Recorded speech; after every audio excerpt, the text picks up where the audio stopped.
It's already telling me.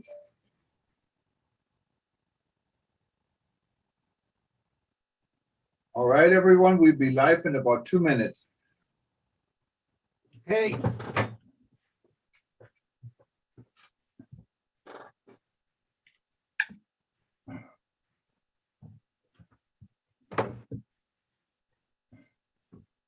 Okay. Now we're going to the countdown.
Good afternoon and aloha. My name is Juergen Steinmetz, joining you from eTurbo News and Livestream.travel. And with me is Dr. Peter Tarlow. He is joining us from College Station in Texas.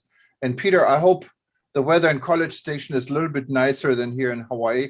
It's raining quite heavily and has been raining all day. We might even get some thunderstorms coming our way later. How's everything in College Station?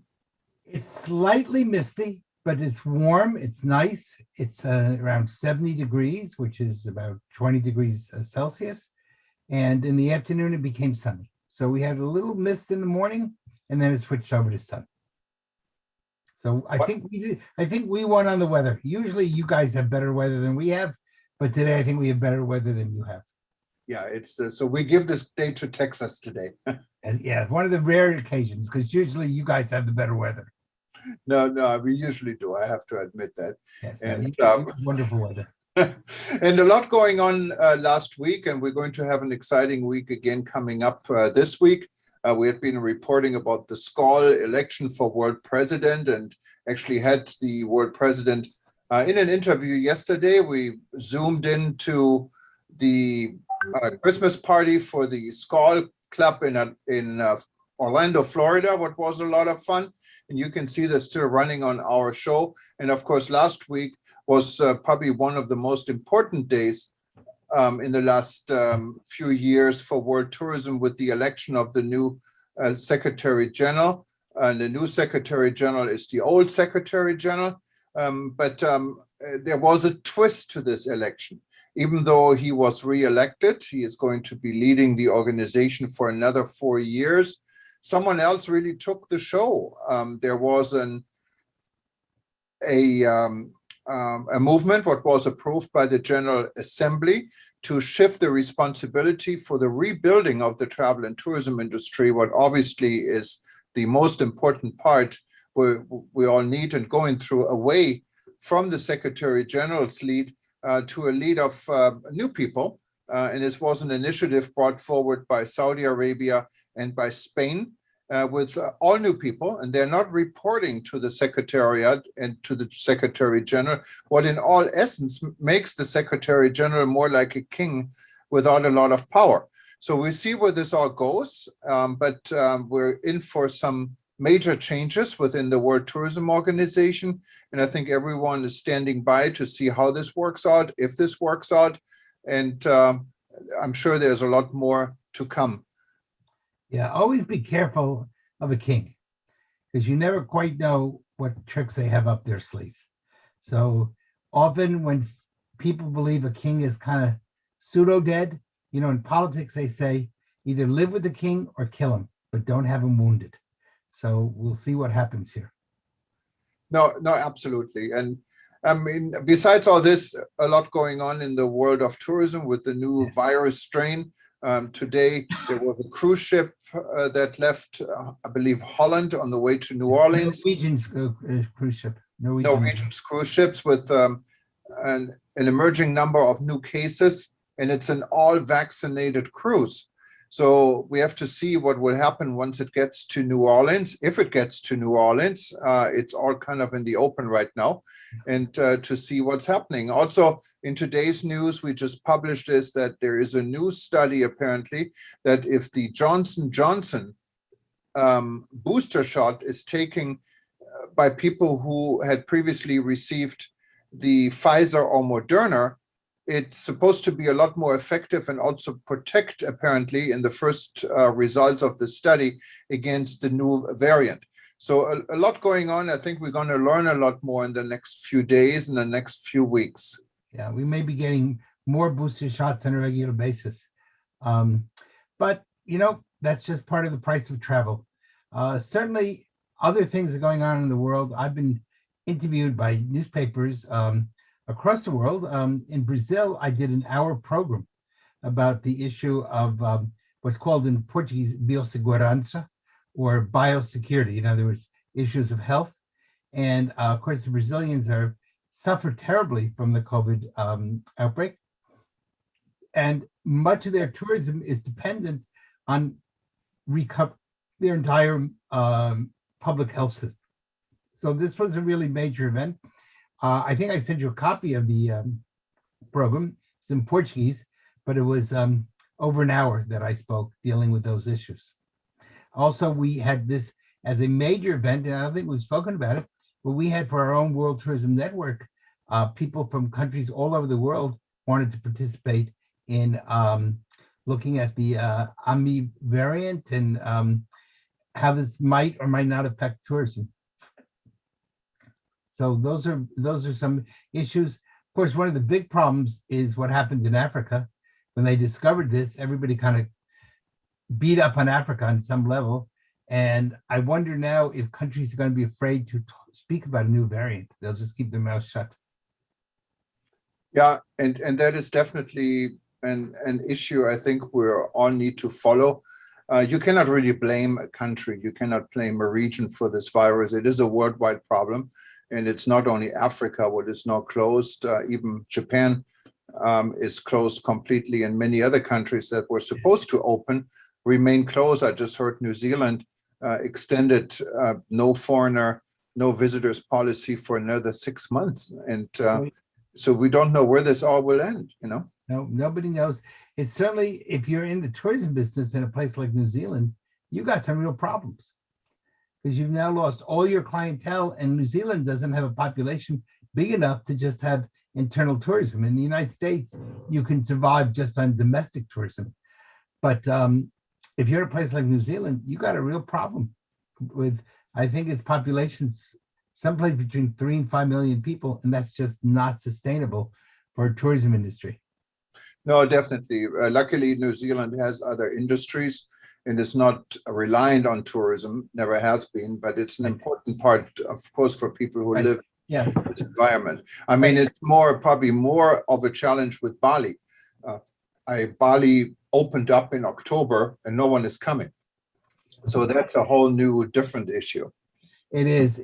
There's a big problem, which is you have to look at this two ways. The impact of the tourism industry on a national gross national product, but you also have to look at it on the micro level. If you are working in the tourism industry, hotels, restaurants, tour guide, whatever it happens to be, booking tickets, and there are no tourists, you personally are now out of business. And so I think what we're going to see is a real lowering of the level of service around the world. It's already lowered tremendously. But as people leave the tourism industry, they're afraid to work in it. Then what's going to happen is that when they want to open up, there won't be the people there in order to become the staff.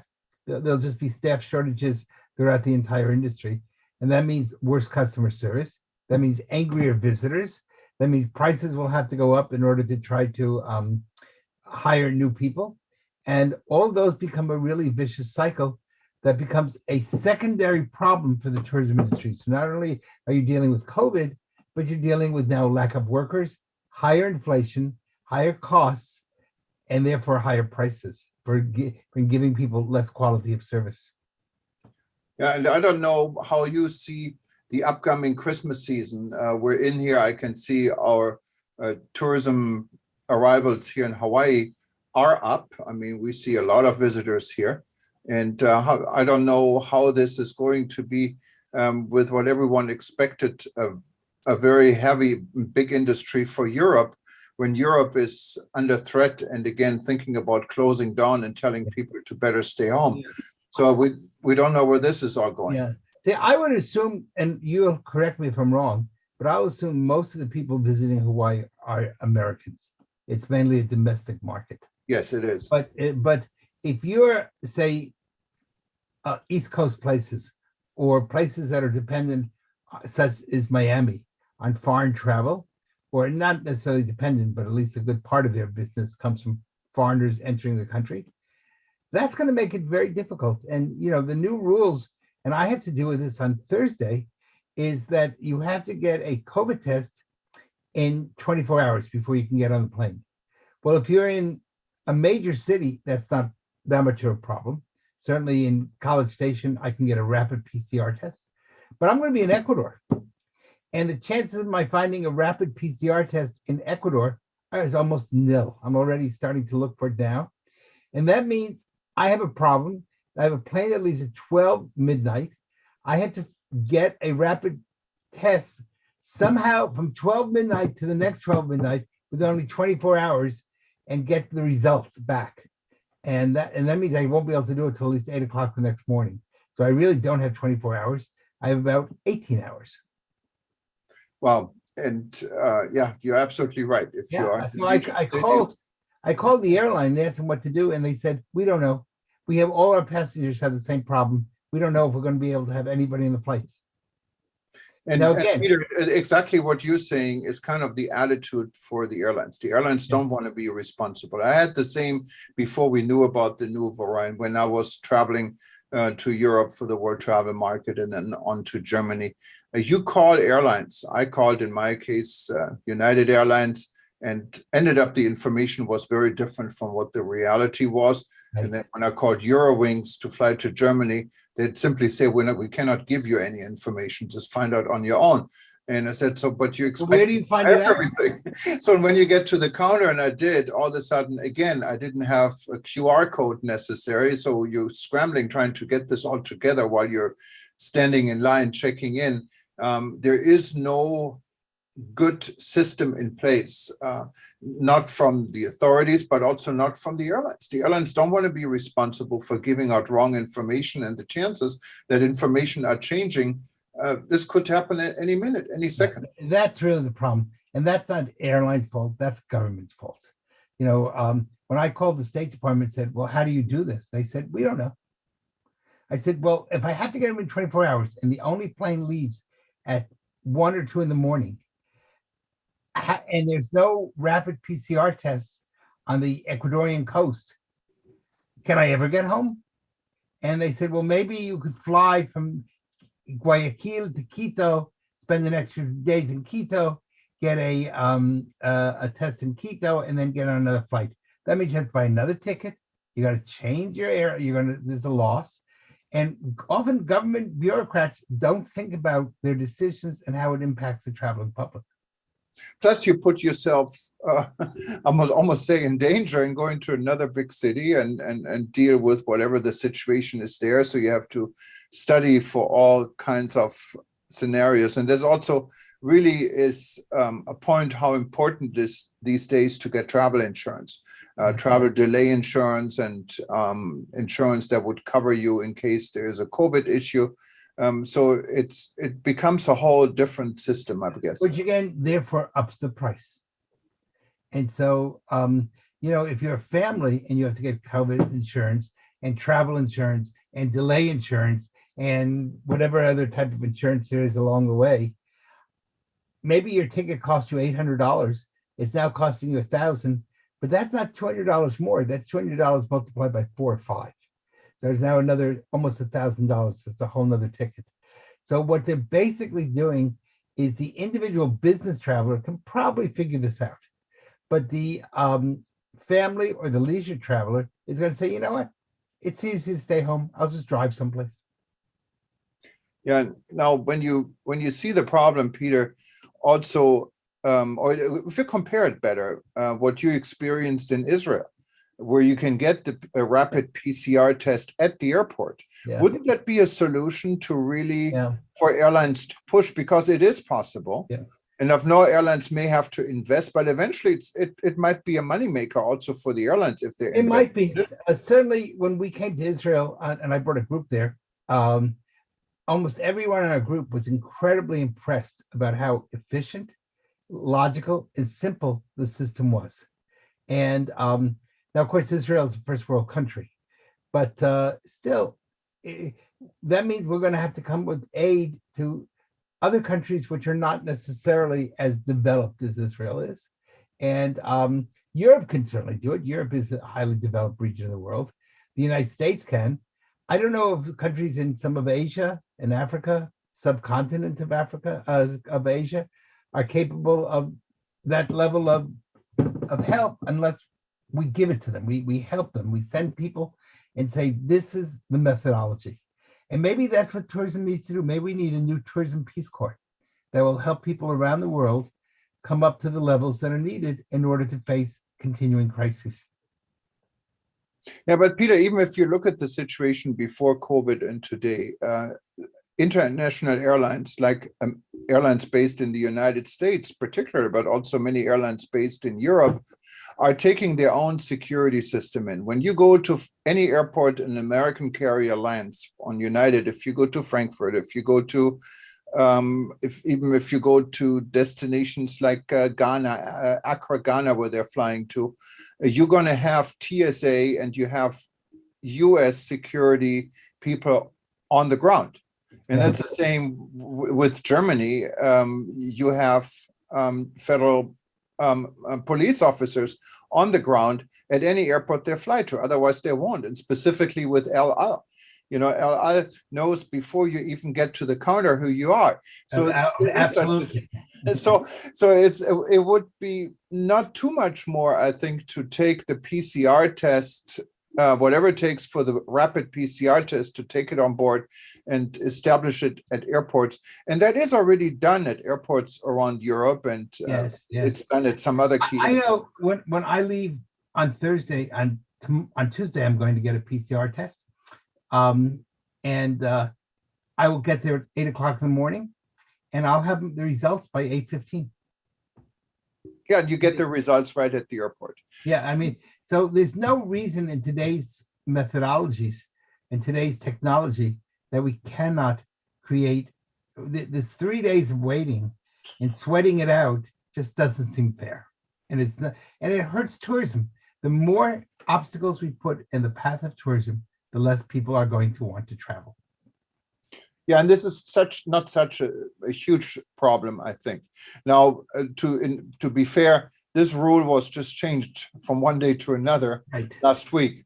So maybe we have to adopt, and maybe airlines will adopt, and the private industry is usually a lot faster than the government. Let's see where this goes. When they have these types of rules, the problem is if you're doing it 2 weeks down the road, they probably will be able to adapt to it. But if it happens to you the day you're traveling and they change instantaneously, because they don't say this is effective as 3 weeks. They say this is effective tomorrow. And therefore, all of a sudden, you're caught because you're working on one system and now the whole system just collapsed. So that's a real problem. And, you know, there's more countries talking about required quarantine again. And, you know, if you're a business person and you have to then go through all that, have your triple vaccination, have your PCR, and then you're still going to have to quarantine. A lot of people are going to say, you know what, Zoom is a real alternative. And I think that's something we have to take into account, that it used to be the business traveler had no choice but to travel. But now, just like you and I are chatting, there are alternatives to business travel, and people are holding meetings, and we've gotten used to it after 2 years. So if the airline industry really has to scramble, one, to up its customer service, which is terrible, and two, to be sensitive to the needs of passengers, because if it's not, it will not have passengers. And Peter, I mean, how is the situation? No one ever talks about it, but so many people are traveling and they do catch COVID. Yeah. Luckily, not everyone dies or gets seriously sick, but many people may not even feel very much. But what would happen? You have to quarantine. You have to quarantine where you are. Who's going to pay these expenses, and how can you safely quarantine? No one knows. Really, no one knows. And when and if you're traveling and you have to quarantine, you have an issue. Yes, and an expensive issue. Yes. And that's again, buying. I'm not an insurance agent, but I would not travel these days without this extra insurance in my pocket. So if something happens, at least you're covered. Yeah. Now, who knows how quickly these insurance agencies actually, pay. I mean, when I travel abroad the last few times, I've had COVID insurance. I haven't needed it. I don't know what would happen if I actually needed to use it. And even then, do you get it to the day you leave the country, or do you get it for 2 weeks after you leave the country? How long do you keep this insurance? Is the insurance good only with the day you got diagnosed with COVID, or is it good until you're 2 weeks later? Well, I think it's good till you get home, but then of course, hopefully you have your own insurance anyway when you get home. It is more meant for the time you're abroad and you don't have your own insurance. Right. Well, but if you can't get on a plane, then you're abroad 2 more weeks than you expected. Exactly. Yeah. So that's an interesting question. Maybe we should have an insurance guy on one of our future shows. I think that would be really good, because I think most people, I mean, I bought insurance for when we went to Israel, but I really, I bought insurance for the day we arrived to the day after we left. But I wasn't really sure, should I buy it for another 2 weeks? And when you're doing it with 20 people, you're multiplying. It's not one insurance policy. You're now multiplying by many insurance policies. Absolutely. So many questions, so many unanswered questions. So we have a lot more to go. And I hope I'm going to see you again very soon. I hope so. Maybe tomorrow. So anyway, listen, I hope the sun will come out, and it will only rain in Hawaii at night so that you can maintain your level of paradise. It actually, Peter, it feels okay, because rain was, first of all, it was needed. It has been quite hot.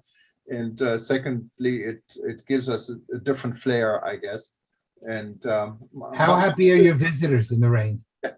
Luckily, in the building I live, we have a very nice outside pool, and it's open regardless whether it rains or not. And you're going to get wet anyway. So I'm still going to do my pool night here tonight. When I was a child, my father used to tell me, if it rains, definitely swim under the water.